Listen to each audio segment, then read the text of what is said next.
سلامونه هیله دروغ جوړ اوسئ د زرو ناول درنو اوریدونکو په تیره برخه کې مو واورېدل سړی خپله د ژوند کیسه توتي ته بیانوي چې په څومره سختیو او د خلکو د خبرو سره سره د غوښتل له زرو سره واده وکړي او ګډ ژوند پیل کړي. نو نننۍ برخه له دې ځای پیلوو. په ټلیفوني شبکه کې په اردو ژبه د یوې نجلۍ ثبت شوی غږ راغی. دومره پوه شوم چې دا نومره بنده ده. بې هدفه روان شو. یوې کوڅې ته ننوتو.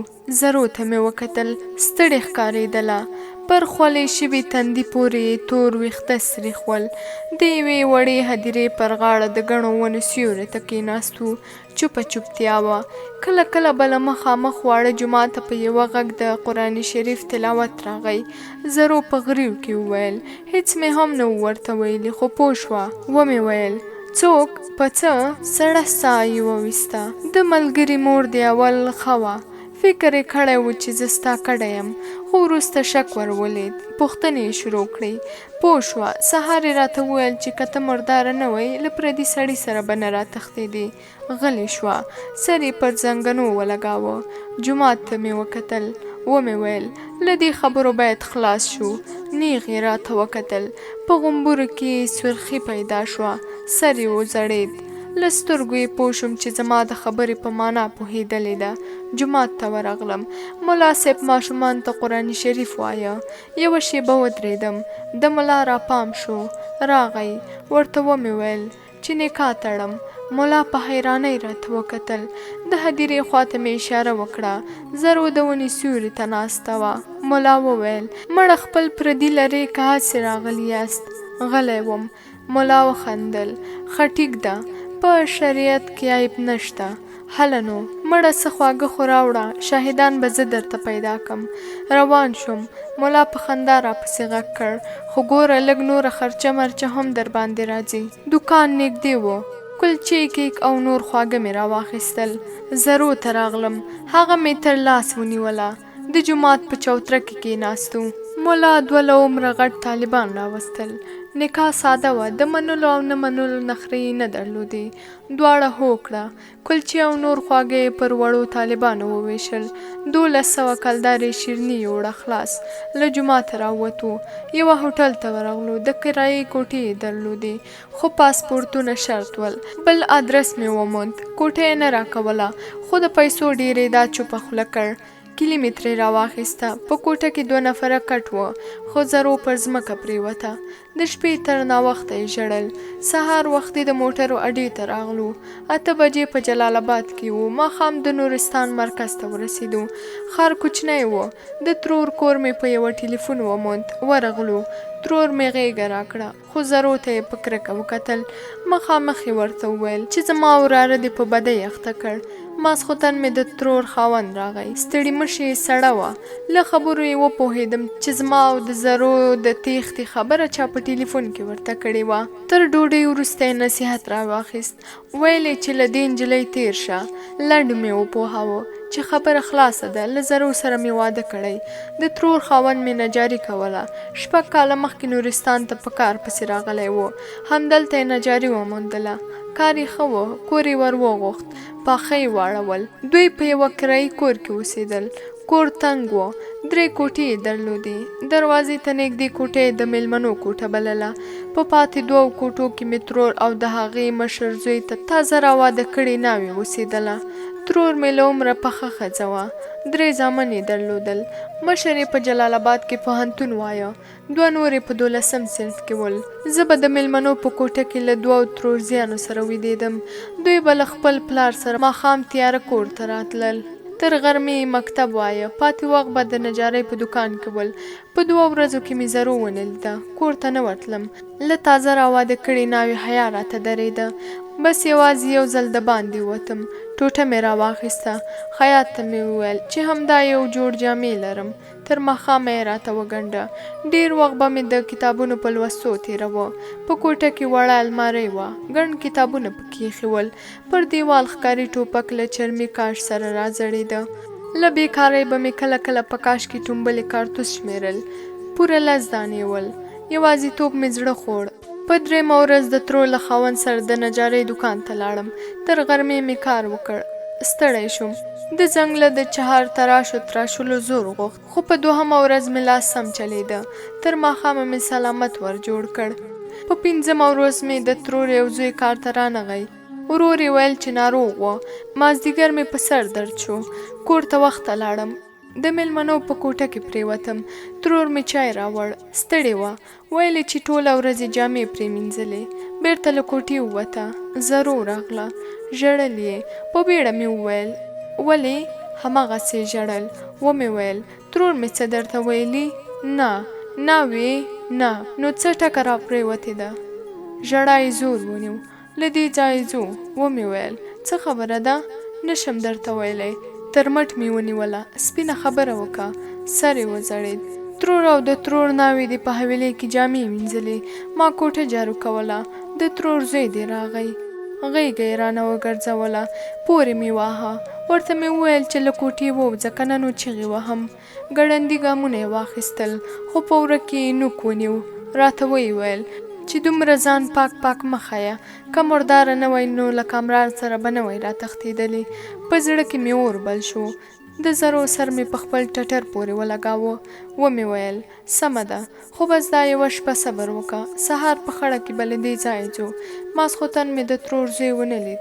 ورور یې ویل چې نن شپه نه راځي، د یو ملګري مېلمه دی. سهار په خړه کې مې ټوپک راواخیست. د کوټې په وره کې کېناستم. سړی غلی شو. سړه ساه یې وویسته. توتي یې ور واخیست. کوټې ته ننوت. سړي سترګې رڼې کړې. توتي ته یې وکتل. پر څنګ ړنګ و. د توتي سترګې ور پوکړل. د سترګو خړه پرده یوې خواته لاړه. جام یې ور واخیست. د توتي په خوله کې یې څو څاڅکې اوبه وڅڅولې. د باندې ووت. توتي یې پر شنو وښو کېناوه. توتي هماغسې کږه غاړه نیولې وه. شېبه وروسته یې توتي ور واخیست. سیند ته ښکته شو. ډبره یې واړولې. سور چینجی یې وموند، خو توتي خپله مښوکه ور ټیټه نه کړه. سړی پر یوه لویه ډبره کېناست.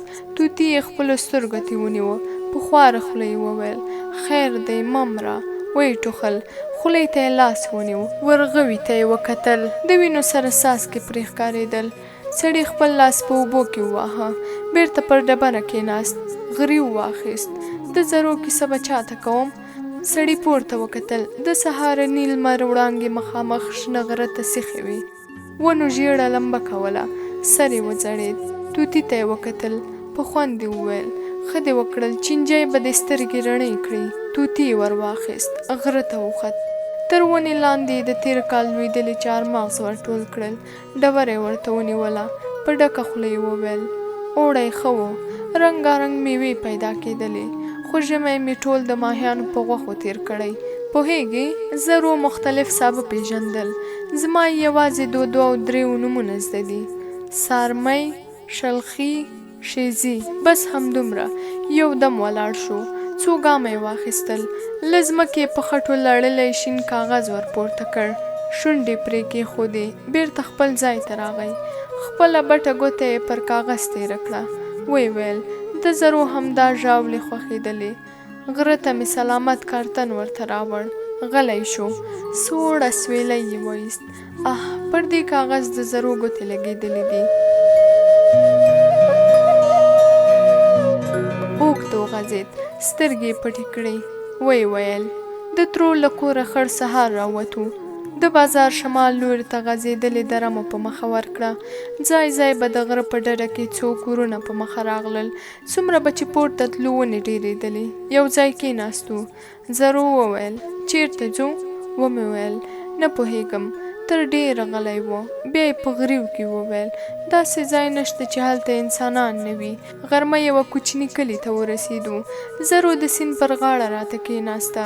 د کلي دکان ته ورغلم. د 1300 افغانیو پاکټي کیک، بسکټ، جوس، شیدې، یو چاقو، د لاس بټۍ، بطرۍ او 2 سګرټ لایټره مې واخیستل. مازدیګر مې د ونو په منځ کې اور بل کړ. نږدې کلی مو 2.5 ساعته مخکې پریښی و. زرو ته مې وکتل. غلې ناسته وه. په سترګو یې د اور لمبه ښکارېدله. ورغلم.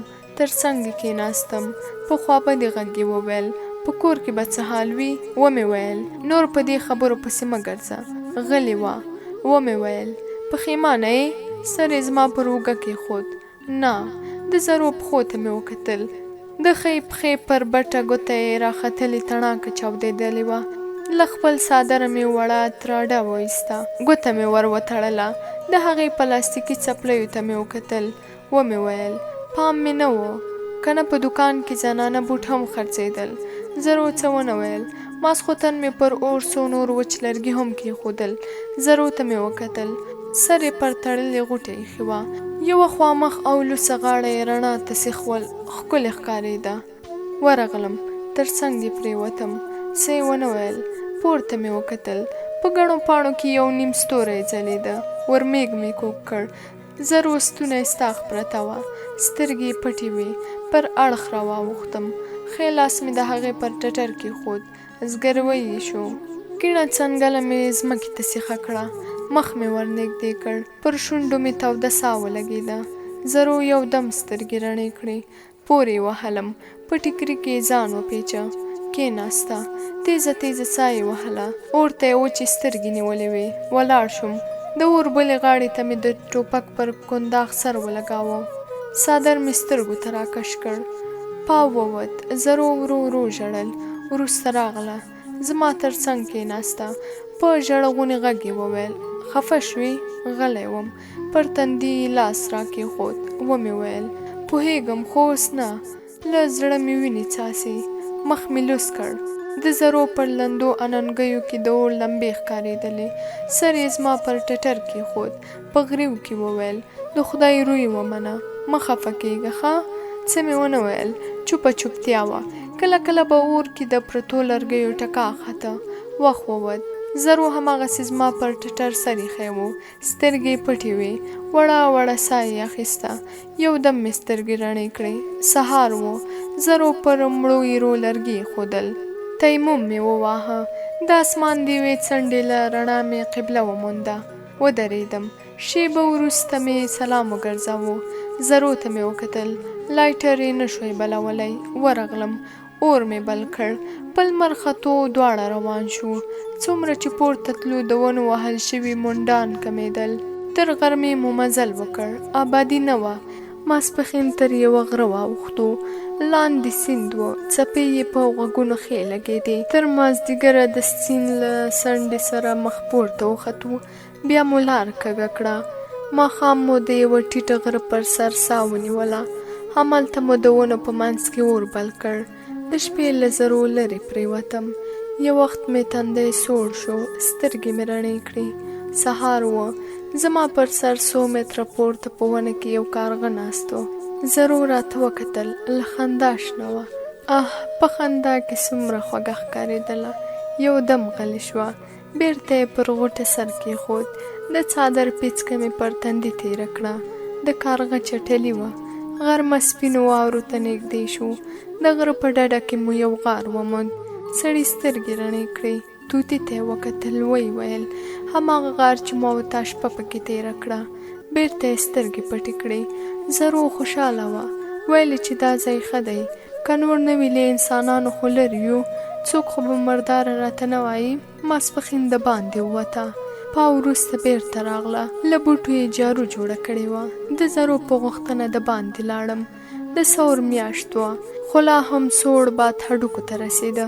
پورته وختم. چینه وه. مخ ته مې سړې اوبه ور واچولې. موبایل مې راوویست. یوه خانه چارج پکې پاتې و. انتن یې نه ورکاوه. بېرته راغلم. د غار په خوله کې دوړه ولاړه وه. زرو له جارو سره د باندې راووته. مول یې وهلی و.